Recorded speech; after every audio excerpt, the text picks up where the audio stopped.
سلام. اجلاس جهانی ایران آزاد امسال با شکوه‌تر و پرقدرت‌تر از همیشه برگزار شد و حکومت آخوندی و اعوان انصارش رو غافلگیر کرد و بدجوری توی مایتابه انداخت. ضرباتی که در این گرد همای 3 روزه بر فرق ولی فقیه کوبیده شد به قدری سریع و کوبنده بود که دم و دستگاه اطلاعات و وزارت خارجه امنیتی نظام نمیدونستن که به کدومش چه واکنشی نشون بدن. اومدن سر حضور پومپئو حرف بزنن، دیدن که نخست وزیر اسلوونی اومدن به این جواب بدن، بعد دیدن که نخست وزیر یکی دوتا که نیست، بازم هست 2 تا 3 تا 4 تا، بعد سناتورها 1 2 تا 3 تا، بعد کنگرسمنها 1 2 تا 3 تا، اونم از هر دو حزب.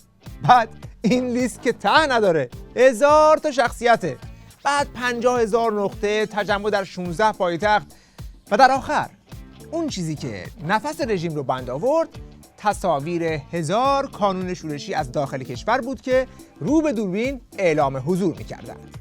اینکه رسانه‌های جهان از این گرد همایی و تظاهرات‌هایی که همزمان در پایتخت‌های مختلف جهان برگزار می‌شد چه گزارشاتی دادند بمانند. حالا تو این وضعیت نظار عظما امدادرسان آخوندها سری دست به کار شد تا یه جوری یه تنفس مصنوعی بهش بده با یه جفت مزدور اطلاعات، یکیش نوچه لاجوردی یعنی ایرج اسقاطی و دیگری هم شاگرد جلاد اوین یعنی شاه سوندی. این دوتا رو توی 2 تا برنامه با یک جفت تفاله شاه به عنوان سس قضیه همراه کرده بودند. حالا اینا چی گفتن؟ سخنرانان زیادی در نشست مجاهدین خلق شرکت کردند. این آیا نشانه است از مقبولیت بین المللی اونها؟ راستش برای اولین بار نیست که این نوع مراسم برگزار میشه و افرادی در سطح آقای پومپئو درش شرکت میکنن. میدونیم که قبلا هم آقای پومپئو شرکت کردن.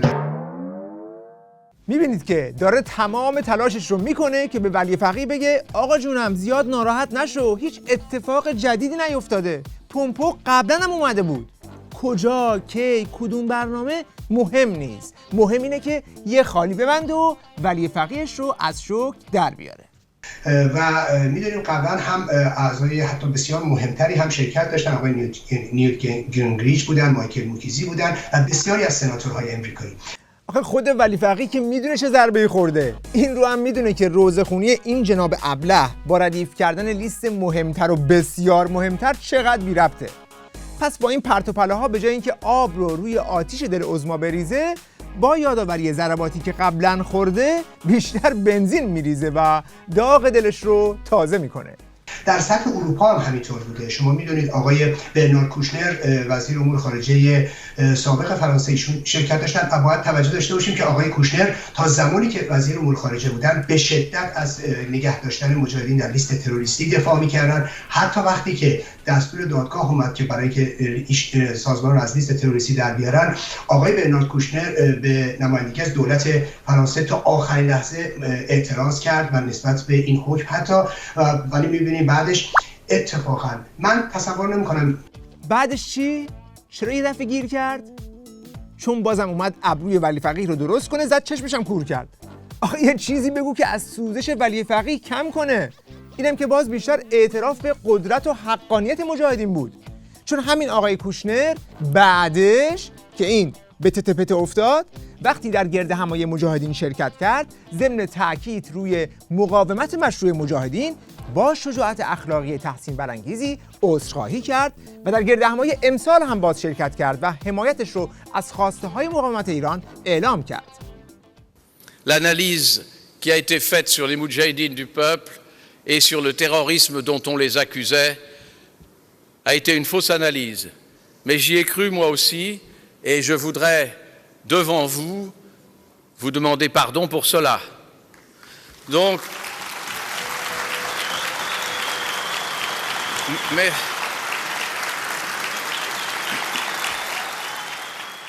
حالا این همه که این یارو ایرج اسقاطی میخواد به ولی فقیه دلداری بده که هیچ اتفاقی نیفتاده و همه چیز مثل قبله، پس چرا خود سخنگویان حکومت آخوندی داد و فریادشون بالا رفته و فحش رو کشیدن به این شخصیت هایی که از مجاهدین حمایت کردند؟ گرد همایی های فرقه رجویه یا همین به تعبیر شما این گروه که تروریستی منافقین، به نظر من فرصتی برای شناسایی و رسوایی سیاستمداران ریاکاره. به خصوص سیاستمداران آمریکایی که برخلاف شعارهای تکراری کمترین اعتنایی به مبانی و تاریخچه تروریسم و نقض حقوق بشر در سایر کشورها ندارند. این که همه سخنان اشاره کردن به نقش رئیسی تو قتل عام 30,000 زندانی اصلا ربطی به نقض حقوق بشر نداره که ها؟ یا اینکه اشاره کردن به سرکوب زنان در ایران هم که ربطی به نقض حقوق بشر نداره. شلیک به مردمی که فقط برای بنزین یا آب اعتراض کردند از نظر این نقض حقوق بشر نیست. البته ما هیچ وقت از اونهایی که طی سالیان اخیر با طراحی و پشتیبانی از تحریم، جنگ و ترور علیه مردم ایران که نام سیاست فشار حداکثری بر اون گذاشته بودند انتظار نداشتیم که راه خود را از گروهک تروریستی منافقین جدا کنند. اما واقعا این مایه شرمساری آمریکا و اروپا است که وزیر امور خارجه سابق و بدنام آمریکا و چندین مقام رسمی دیگه آمریکایی و اروپایی به خاطر نفرت پراکنی و البته به خاطر مشتی دلار نه تنها خرید و فروش میشن بلکه هم اعتراف میکنه که چندین مقام رسمی آمریکایی و اروپایی دارن از مجاهدین حمایت میکنن و همین که ما نتونستیم این شخصیت‌های با نفوذ رو از مجاهدین جدا کنیم. یعنی داره میگه که ضربه خورده همون جایی که باید بخوره. کجا؟ تو ملاج عظما. ضمناً اگر این شخصیت‌ها به خاطر مشتی دلار از مجاهدین حمایت کردند، خب شما 2 مشت دلار نداشتید به اونا بدید که بیان از شما حمایت کنند؟ البته تأکید کنم چون جناب عالی سوال کردید پاسخ دادم، وگرنه نه ارزش سیاسی داره نه هیچ ارزش خاصی داره این نوع گردهمایی ها. طرف همه جوابش رو که از قبل آماده کرده بود کلمه به کلمه با دقت از روی متن خونده، بعد آخرش میخواد قپی بیاد که نه چیزی مهمی نبود، همین الان همه این متن به ذهنم زد. مثل اون یارو میمونه که مشت میخوره میفته زمین تا خونه سینه‌خیز میره که بگه نه من چیزی نشده. البته اعتراف به اینکه ولی فقیه در این گردهمایی یک ضربه به گیجگاهش دریافت کرده رو در صحبت سایر سخنگویان نظام هم میشه دید. امروز در این کشورهای مدعی حقوق بشر اجلاسیه برگزار میکنن و برخی از مقامات این کشورها هم وقیحانه در اجلاسیه‌های این سازمان تروریستی، گروهکی که در این کشور رئیس دیوان عالی کشور رو به شهادت رسوندن، رئیس جمهور و نخست وزیر این کشور رو به شهادت رسوندن، جمع زیادی از نمایندگان مجلس شورای اسلامی و دولتمردان رو به شهادت رسوندن. اگر اینها در مورد حقوق بشر صادقند، چرا پناهگاه تروریست هایی شدند که رسما این اقدامات تروریستی رو انجام دادند؟ فکر نمی‌کنی شاید به این دلیل باشه که شما در این 40 سال جنایاتی انجام دادید مثل قتل عام 30,000 زندانی، اعدام 120,000، کشتار 1500 نفر تو قیام آبان، زدن هواپیمای اوکراینی با موشک، کشتار مردم بلوچ، سرکوب مردم خوزستان، کهریزک. کافیه بازم بگم ترورهای خارج کشور، سرکوب مخالفین در عراق، سوریه، لبنان.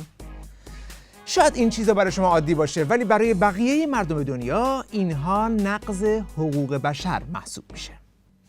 حالا ببینید کار رژیم به کجا رسیده که یک شاگرد جلاد از اوین که وزارت اطلاعات توی همه شهرها از سال 67 تا 70 چرخوندهش تا غلط کردن بگه و از خمینی عفو بخواد و بعد به قول خودش سعید حجاریان معاون وزارت اطلاعات اون رو توجیه کرده که برای محاکمه رهبر مقاومت به خارجه بره، به مأموریت امداد رسانی اومده.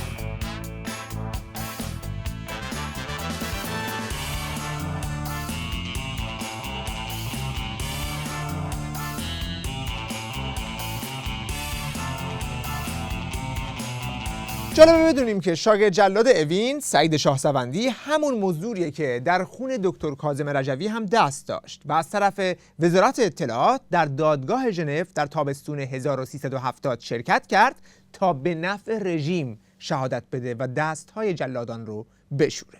ببینید من این رو اینجوری خلاصه میکنم خدمت شما. اگر سازمان مجاهدین کنونی آقا و خانم رجوی وجود نمی داشت، وزارت اطلاعات جمهوری اسلامی و حاکمیت جمهوری اسلامی باید یک سازمان این چنینی رو درست میکرد تا به اعتبار اون بتونه مسائل داخلش رو حل کنه، از مردم رو سرکوب کنه، معترضین مدنیش رو سرکوب کنه. و متقابلا اگر وزارت اطلاعات و یا سپاه پاسداران یا عناصر سرکوبگری در جمهوری اسلامی وجود نمی داشت که سازمان مجاهدین باید یک همچین سازمانهایی رو به وجود بیاره تا مخالفین، معترضین و منتقدین خودش رو به بهانه وابسته بودن به این نهادها بتونه سرکوب کنه. یعنی تو قیام آبان به خاطر مجاهدین بود که 1500 نفر رو به رگبار بستن؟ هواپیمای اوکراینی رو به خاطر مجاهدین ساقط کردن؟ واکسن کرونا خارجی رو به خاطر مجاهدین ممنوع کردن که الان بیش از 300,000 قربانی گرفته؟ از اون طرف مجاهدین خودشون سپاه پاسداران رو راه انداختن که بهشون موشک بزنه، قتل عامشون کنه که بعد 40 سال باش مبارزه کنن تا سرنگونش کنن. آدم واقعا میمونه که این بدبختا تا کجا باید برای انجام ماموریت‌های وزارت اطلاعات استفراغات آخوندی رو بازنشخوار کنند. بگذاریم که شاهصوندی باید بگه اگر سازمانی مثل مجاهدین مورد نیاز رژیم تا مخالفین رو سرکوب کنه، چرا وقتی ندامت میکرد دل لاجوردی و وزارت اطلاعات رو با تیر خلاص زدن به همین مجاهدین و اطلاعات دادن برای ترور دکتر کاظم رجوی به دست آورد؟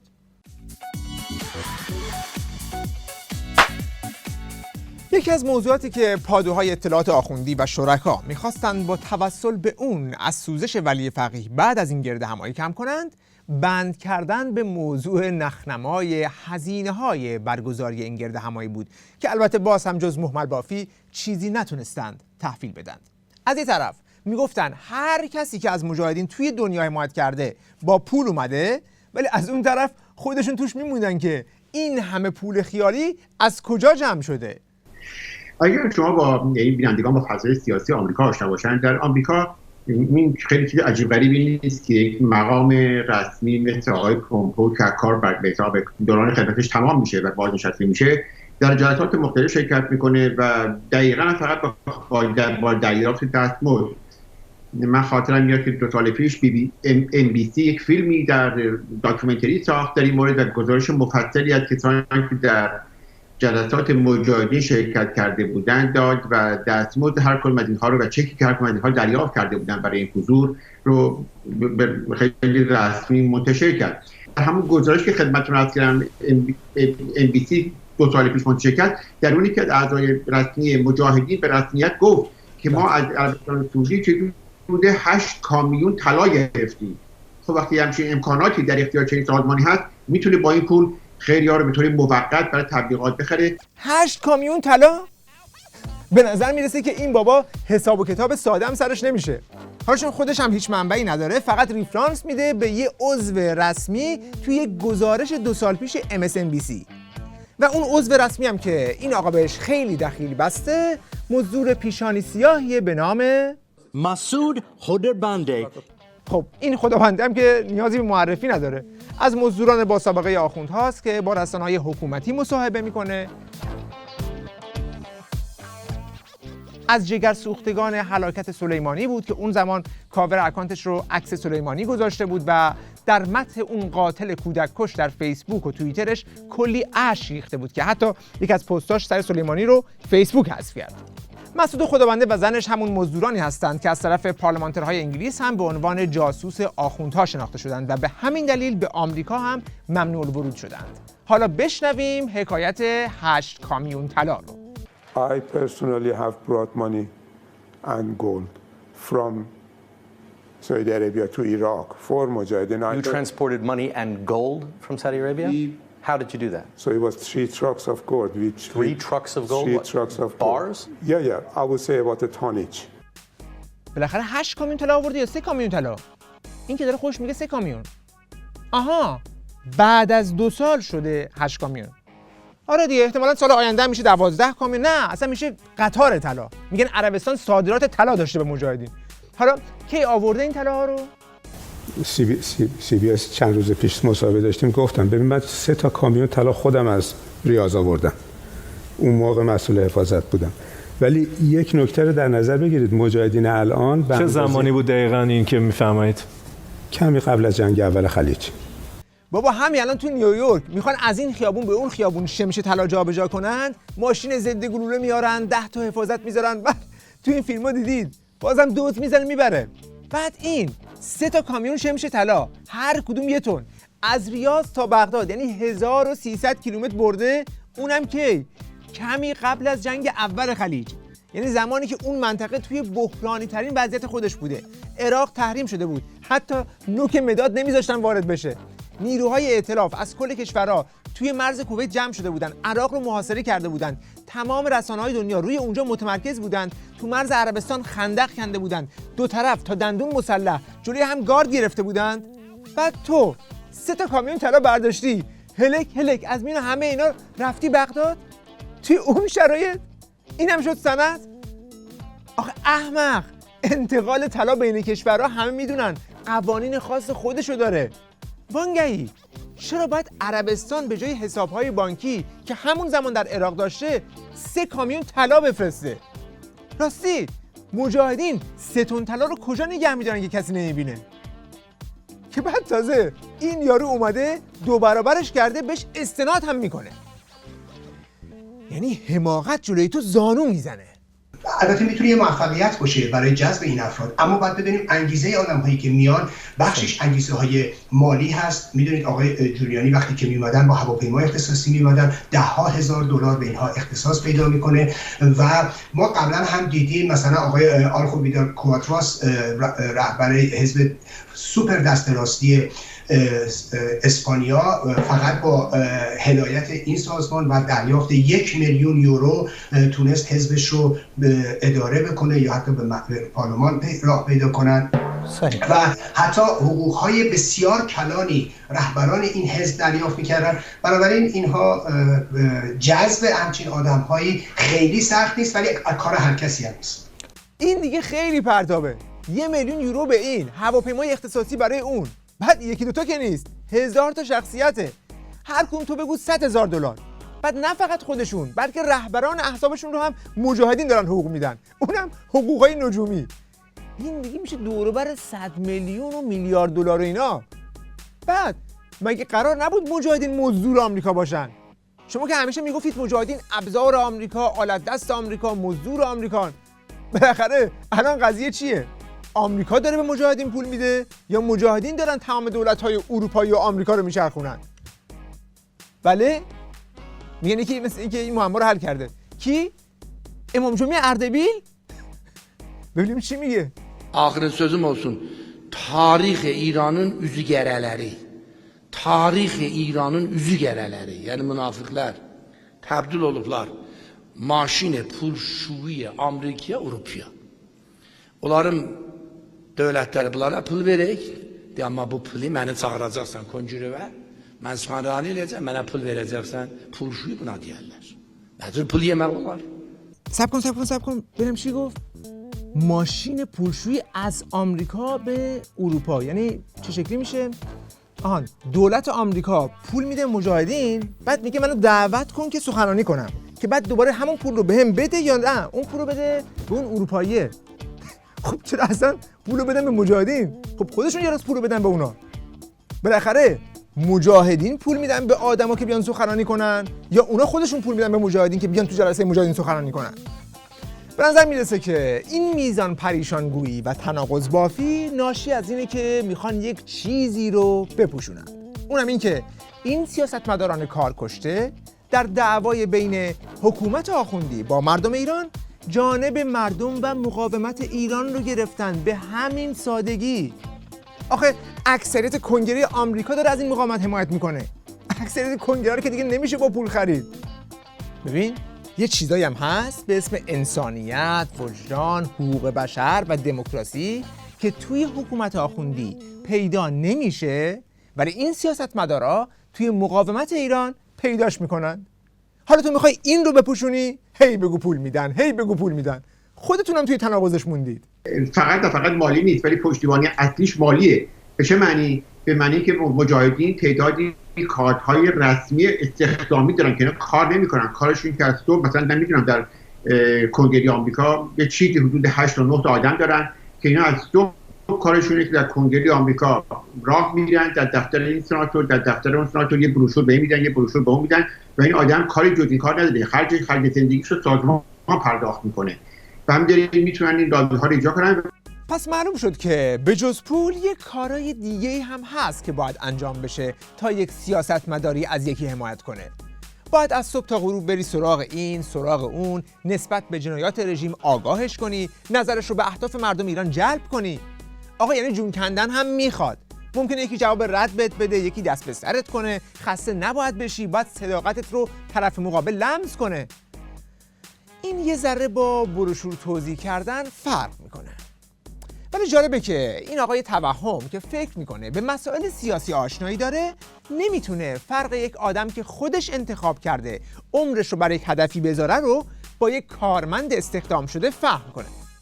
البته انتظاری هم از ایشون نمیره که چنین چیزی رو درک کنه که یک آدم میتونه خودش انتخاب کنه که گرانبهاترین سرمایش یعنی عمرش رو برای هدف آزادی ایران بذاره در ازای هیچ. الزاماً همه آدم‌های دنیا استخدامی نیستن جناب. از قضا سرمایه اصلی مجاهدین همین آدم‌هایی هستند که دارن داوطلبانه در ارتباط با یک تشکیلات فعالیت می‌کنند. و متاسفانه آرمان و اعتقاد و سازمان و تشکیلات همون چیزهاییه که شما هیچ فهمی ازش ندارید. ببینید به نظر من مسئله اصلی ایرانه و مسئله اصلی برمیگرده به خیابان‌های تهران و اینکه یک نیروی سیاسی در ایران دارای چه پایگاهی است. و من تصور میکنم اونچه که تعیین کننده از خیابان‌های تهرانه و اونچه که آینده ایران رو رقم میزنه جنبش سراسری در داخل ایرانه که از نظر من مجاهدین نقشی در اون ندارن. البته با توجه به تشکیلاتی که هست، با توجه به پول زیادی که هست در خارج از کشور میتونن مانور بدن یا در صحنه تبلیغاتی. اما در صحنه واقعی شما در جنبشی که 20 سال گذشته ما فضای مجازی رو داشتیم 78 88 96 و 98 مطلقاً یک دونه شعار به نفع این سازمان ندیدیم. بله یه دونه ندیدیم بلکه 1000 تا دیدیم. مگه اینکه کور باشی؟ بابا شبی نیست که تلویزیون ملی ایران سیمای آزادی رو باز کنی تصاویری از فعالیت هواداران مجاهدین در داخل کشور نبینی. از نصب بنرهای چند متری روی پل‌های هوایی بگیر تا آتش زدن نمادهای سپاه و بنرهای خامنه‌ای و رئیسی و یا همین روزها بستن راه‌های مواصلاتی در حمایت از قیام خوزستان. قانون شورشی هستم از خوزستان، درود میفرستم به قیام تشنگان در خوزستان از فرمان برادر مسعود برای حمایت از قیام خوزستان حمایت میکنیم. حالا وزارت اطلاعات که دید این حرفا دیگه خریداری نداره، چون هرچی هم که این یارو ایرج اسقاطی بگه ما ندیدیم، ولی خب ملت که دیدن توی تلویزیون، توی شبکه‌های اجتماعی اینور اونور دیدن که بالاخره یک آدمایی هستن در داخل کشور که دارن شجاعانه از مجاهدین حمایت میکنند و براشون فعالیت میکنند. بنابراین وزارت اطلاعات رفت یک مزدور مستعمل نخنمای فکستنی رو که چند سال رفته زیر قبای آخوندها و داره برای انجمن نجات خدمت میکنه توی داخل کشور پیدا کرد، یه پولی بهش داد که در نقش کاراگاه قندلی بیاد توی سایت های رژیم این کشفش رو رونمایی کنه. شورشی که گاه برای این انجام می شود که بگویند هنوز در بین مردم ایران طرفدار دارند. میرن نمیدن تو کوه دربند عکس میگیرن، صورتاشون پوشیده است. حالا واقعا اینا واقعی نیست، چون ما خودمون اونجا صحنه‌اشو دیده بودیم که افرادی که تو خود آلبانیا میرفتن توی کوه کمر وای میستادن، خب صورتشو میپوشون، مثلا فیلم میگرفت به اسم کسی که تو ایران این فیلمو گرفت. آها، پس همه فیلمایی که نشون میدن رو خود مجاهدین توی خارج کشور گرفتن. آها، یعنی اصلا هیچ کس رو توی داخل ندارن. ها خب بریم یه بار دیگه روی این فیلم‌ها دقت کنیم. اون کوهایی که اون پشته همون کوههای آلبانیه ها، ولی یه چیزی اون وسط هست که یک کم شبیه میدون آزادی تو تهرانه. نه؟ یک کم ها؟ راستی این 1000 کانون شورشی هم تو کوه آلبانی بودن ها؟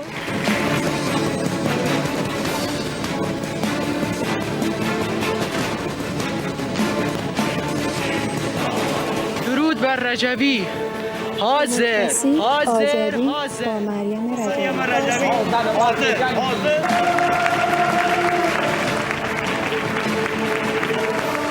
درود به هموطنان عزیزم.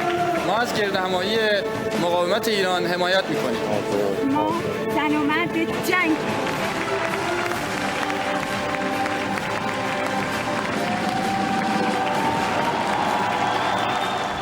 برادر مسعود، اسم من را در مؤسسان پنجم ارتش آزادی بخش بنویس. حاضر حاضر حاضر.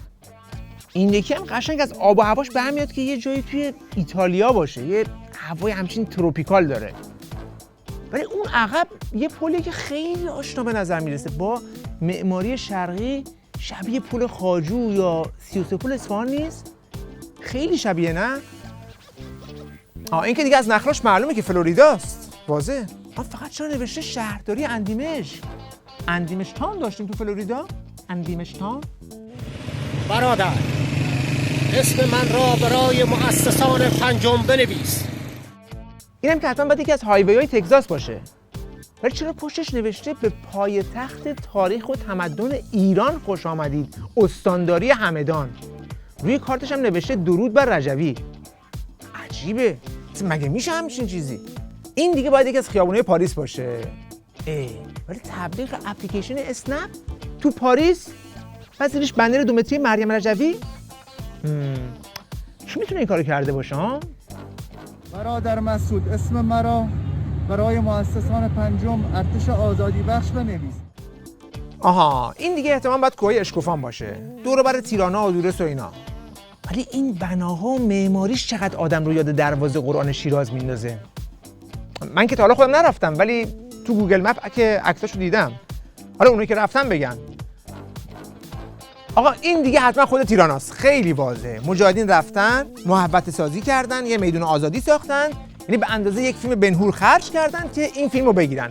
درود بر رجوی. حاضر حاضر حاضر. آخه کارگاه قندلی نظام، معلوم نیست این حرفای تو باید روی کی تاثیر بذاره. روی هواداران مجاهدین که تأثیری نداره، چون خودشون این فیلم‌ها رو گرفتن. اونی که خودش فیلمو گرفته که ابهامی نداره. از ترس اون بسیجی‌ها و پاسدارها هم چیزی کم نمی‌کنه که. آخه اونا هم که نمیتونن این فیلم‌ها رو جدی نگیرن، چون با یک واقعیت سرسختی به نام به آتش کشیده شدن نمادهای نظام هر شب مواجهند. پس در نهایت با این حرف، جز این که وضعیت نظار عظما رو به نمایش بذاری و خودت رو مضحکه کنی، کاری نکردی. مراسمی که بخش از افراد حاضر در آن آمده بودند تا کمی از وقت تور گردشگری خود را در آنجا بگذرانند و مزدش را بگیرند. این باعث خوشبختی و سخنرانا همشون بدون استثنا با وعده پول میان. از پول بلیط هواپیماشون، پول هتل‌های گران قیمت، 4 ستاره 5 ستاره تو اروپا، بعدم بره 1 دقیقه سخنرانی بکنه. پیداست که ضربه این گردهمایی اونقدر گیج کننده بوده که اطلاعات و تلویزیون آخوندی اصلا نفهمیدن که گردهمایی این بار توی پاریس نبوده. 3 ساله که گردهمایی تو پاریس برگزار نمیشه، داره تو اشرف در آلبانی برگزار میشه. و تازه مشخصا گردهمایی امسال به دلیل محدودیت‌های کرونایی آنلاین برگزار شده. یعنی کسی برای سخنرانی تو این گردهمایی سفری نکرده. حالا مشنگی و گیجی این کارگاه قندلی یه طرف، از اون مشنگتر اونایی که این حرفا رو ضبط کردن و پخش کردن.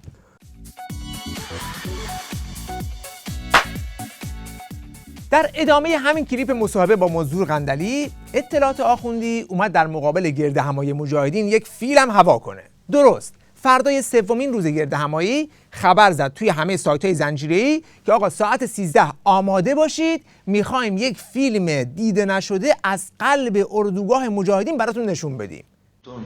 مشاور امنیت ملی آمریکا یا آقای ترکی فیصل صحبت بکنیم.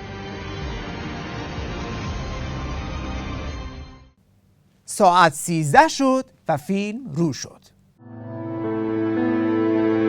به روایت البته این تصاویر که برای نخستین بار توسط باشگاه خبرنگاران جوان منتشر می شود، اینها باید باقی مانده حقیقی آنچه که مجاهد خلق نامیده می شوند باشند. کسانی که این روزها به جای آنکه شبیه نامشان باشند، با تنفس مصنوعی غرب زنده هستند. بله، این فیلمی که اینجا مشاهده می‌کنیم که باشگاه خبرنگاران بسیجی نظام برای نخستین بار داره منتشر میکنه، یک کمی آشنا به نظر میرسه. میریم 19 اسفند سال 99 توییتر سیمای آزادی، اخبار شامگاهی، که وزارت ماهیانه 500 یورو به برید مزدوران میدهد به ازای اینکه 12 مطلب علیه مجاهدین بنویسد.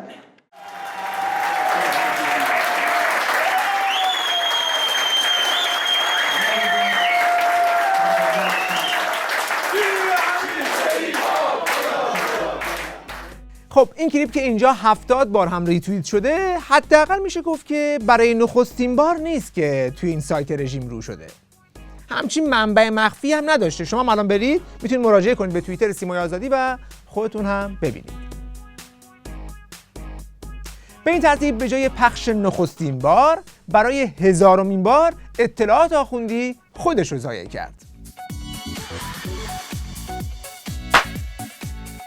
در مجموع میشه گفت که گردهمایی امسال مقاومت ایران یک زلزله سیاسی ایجاد کرد و این حقیقت یک بار دیگه ثابت شد که تنها آلترناتیو دموکراتیک، منسجم و پایدار در برابر حکومت آخوندی مقاومت ایرانه که همواره اعلام کرده درهاش به روی همه ایرانیان آزادیخواهی که خواهان نفی تمامیت این رژیم و برقراری یک جمهوری دموکراتیک هستند بازه. خارج از این مقاومت هم بسیاری از ناظران سیاسی به رغم مخالفت اعتقادی با مجاهدین از منظر خودشون پاسخ یاوه‌های اطلاعات آخوندی و دیگران رو دادند. میدونیم یکی از بزرگترین اشکالات ما اینه که زیاد حرف میزنیم، کمتر عمل میکنیم. یه چیزی میخوام بهتون نشون بدم، یه آیه مربوط به سازمان مجاهدینه. گردهمایی بزرگ جهانی ایران آزاد با وصل ارتباط زنده از 50,000 نقطه در 105 کشور انجام شد. در این گردهمایی 11 نخست وزیر، 5 رئیس پارلمان و 70 وزیر پیشین از کشورهای مختلف شرکت داشتند. همچنین حضور 30 سناتور و نماینده کنگره آمریکا، 30 شخصیت برجسته آمریکایی و 250 قانونگذار چشمگیر بود. برخی از شرکت کننده ها عبارتند از مایک پومپئو وزیر خارجه آمریکا تا ژانویه 2021، یانس یانشا نخست وزیر کنونی اسلوونی، دانا برزیل، استفان هارپر، جان برکو، فرانکو فراتینی، میشل آلیوماری، پاندلی مایکو، برنارد کوشنر، ژنرال جیمز جونز، دوبرا لی جیمز، مارتین لوتر کینگ سوم، سناتور رابرت منندز، سناتور بوکر، سناتور روی بلاند، سناتور تد کروز، سناتور مگی حسن، سناتور جان کورنین، کوین مککارتی، تام مککلینتاک، جو ویلسون، برایان فیتزپاتریک، جودی چو، برد شنایدر، لیندا چاوز. آیا این لشکرکشی سیاسی نشانی از پایان حاکمیت خامنه‌ای نیست؟ خب بریم به سراغ فعلا مجاهدین. الان رامی همایون پول گرفت، اینا با کنفرانسشون تموم شد، این مال دیروز پیروز بود، پولی پرونده سازی نکنیم. ولی خب 11 تا نخست وزیر، 50 تا چی، 30 تا چی، 40 تا چی زحمت کشیدن. 50,000 نقطه، میفهمین یعنی چی؟ 50,000 نقطه به هم متصل کردن، یک کنفرانس درست کردن. 50,000 نقطه، من نمیدونم، کار خیلی سخته، فوق العاده کار سختی. ما میتونیم فوششون بدیم، بعد بگیم، بیرا بگیم، اما چرا به غیرتمون بر نمیخوره؟ چرا ما از این کارا نمیکنیم؟ چرا ما از این کارا نمیتونیم بکنیم؟ وقتی که نیویورک رئیس جمهور ایران میاد، اقلاً 500 تا 1000 تا مجاهد از راه مجاهدین بلند میشن، از 2 روز قبل میان اونجا کار میکنن. امسال من یک کاری کردم برای نیویورک، 5 تا اتوبوس مجانی، آقا مجانی، ایها الناس مجانی، از کانادا، 5 تا از واشنگتن. بفرمایید، صبحونم میدم، نهارم میدم، شامم میدم. 5 تا اتوبوس ثبت نام کنیم بیاین دیگه. 5 تا اتوبوس از کانادا، 5 تا اتوبوس از واشنگتن قدرت نمایی کنیم دیگه. میخوایم ببینیم چند مرده حلاجی. بسم الله بفهمید شما هم باید کمک کنید، همه این را بیفتید بیایید ثبت نام کنیم، بگید آقا میخوایم بیام از اتوبوس مجانی استفاده کنیم، صبحونه هم بخوریم، نهار هم بخوریم، شام هم بخوریم، بیام اعتراض کنیم به حضور. حالا شام و نهار که میگم دیگه معذرت میخوام ترچین نمیدن اونجا دیگه، ساندویچ میدن برای توی اتوبوس دیگه. ولی میدونن همین سازماندهیش و برنامه‌ریزیش چقدر کار سختیه. خب خیلی هم اینجا تلویزیون دارن، خیلی کارام میکنه که حالا شما دیدی حرکتی داشته باشن. حزبامون این همه حزب و سازمان داریم، چرا یکیشون نیومدن یک کدوم از این نیویورکا بیان اونجا یه قدرت نمایی بکنن؟ $18,000 مجاهدین میدن فقط برای یک استیج، برای یک روز استیج اونجا میزنن. $18,000. ولی خب اینا پول گرفتن خرج مبارزه میکنن دیگه، دارن مبارزه میکنن. در دیگر تلویزیون‌های فارسی زبان هم موضوع گردهمایی مجاهدین سوژه‌ای بود که همه دربارش اظهار نظر می‌کردند. با سخنرانانی که در این جلسه بودن آقای دلدار آدمای مهمی بودن، یعنی آدمای استخونداری بودن. مایک پومپیو کاندیدای ریاست جمهوری 2024 یا یکی از کاندیدای ریاست جمهوری 2024 آدم این نمیتونم حالا یه عده سعی میکنن اینو خیلی کوچیک کنم بگم بابا یه عده بازنشسته بدبخت و بیچاره یه پولی گرفتن اومدن. اینطوری نیست، به این سادگی هم نیست. آفرین آیا دکتر خیلی قشنگی رس گذاشتید، خیلی قشنگ. چون همین صحبت ها هست من ببینیم یه دفعه آدمی مثلا فکر کنم بولتونی که میگه آقا دیگه کاری نیست، سازمان ملل اومد بیرون و نماینده آمریکا یک دفعه دیم شد مشاور رئیس جمهور. درست میگی. اینا که میان این سخنرانی‌ها رو میکنن باید یه هماهنگی‌هایی در درون حزب خودشون بکنن، یه موضع‌گیری‌هایی بکنن. این افراد آمدند و در این کنفرانس شرکت کردن. این جناب دلدار گرامی لازم هست که ماها به عنوان ناظرین سیاسی با دقت به این مسئله نگاه کنیم. من دیدم یه عده حالا روی حسادت یا هر چیزی شروع کردن که بابا ولش کن چیزی نیست که اینا یه پولی میگیرن میان وسط و اینا. من متاسفم، ببینید من هیچ تمایلی به سازمان مجاهدین ندارم، اینجا اینو روشن عرض بکنم، اما نمیخوام در این حال این به اصطلاح به قول آمریکایی‌ها میگن elephant in the room، فیل موجود در اتاق رو هم نادیده بگیرم بگم من نمیبینم. مثلا سازمان مجاهدین چه بخواهید چه نخواهید یکی از قوی ترین شاید تنها اپوزیسیون جدی جمهوری اسلامیه. واسه همین هم جمهوری اسلامی اینقدر از اینا بدش میاد و علیشون تبلیغ میکنه. وقتی این مجموعه رو میان اینطور مطرح میکنن و سخنرانی در موردش میکنن و حمایتش میکنن، ما نمیتونیم بشینیم و تماشا کنیم یا حسادت کنیم یا بگیم آقا بی خیالش بلش کن ندیدش بگیر. اتفاقا اگر شما ایران رو دوست دارید و میدونید آخوندا دارن ایران رو نابود میکنن، ما که 25 تا آپشن که نداریم که بگیم که آقا مجاهدین رو بذار کنار، ما فلان آپشن رو داریم میریم سراغ اینا. اگر امروز جهان اومده رو اینها حساب میکنه، حالا اتفاقا موقعش ما هم یه مقدار منطقی به قضیه نگاه کنیم. بله، یک کم منطقی به قضیه نگاه کنیم. اگر کسی خواهان پایان یافتن حکومت آخوندی است و دنبال رسیدن به آزادی مردم ایرانه، وقتشه که در این بزنگاه تاریخی همه تلاش‌ها، فعالیت‌ها، گفتار و قلمش رو علیه حکومت آخوندی به کار بگیره. به ویژه در روزهایی که قیام خوزستان موجی از حمایت و همبستگی رو در شهرهای مختلف میهنمون به راه انداخته، مبارزان و براندازان واقعی در اتحاد با این قیام و کانونهای شورشی که نقشی مؤثر در پیشبرد این قیام دارند گام برمی‌دارند. وقت بخیر و خدا نگهدار.